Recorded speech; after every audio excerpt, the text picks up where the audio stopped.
যাদেরকে দাফন করা হয় না এদের কবর আযাব হয় কোথায়?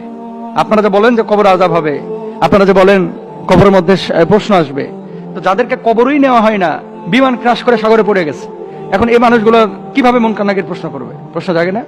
জাগে। এটার জবাব কি দেখেন, আসলে কবরের সুখ বা শাস্তির বিষয়টা সম্পূর্ণ অদৃশ্যের বিষয়।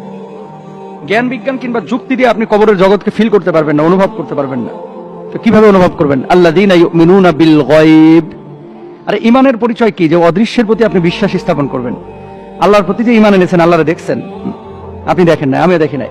চর্মচক্ষু দিয়ে আমার আল্লাহকে দেখার সম্ভব না, তা আপনি আল্লাহর প্রতি ইমান এনেছেন না।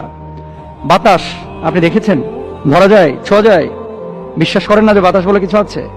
সূর্যের আলো দেখতে পাচ্ছেন, ধরতে পাচ্ছেন না, ফিল করতে পারতেছেন, অনুভব করতে পারতেছেন, কিন্তু আকার আকৃতি দিয়ে বুঝতে পারতেছেন না। কবরের জিন্দেগির যে বিষয়টা, এই বিষয়টা হচ্ছে টোটালি একটা অদৃশ্যের বিষয়। ইসলামী শরিয়ায়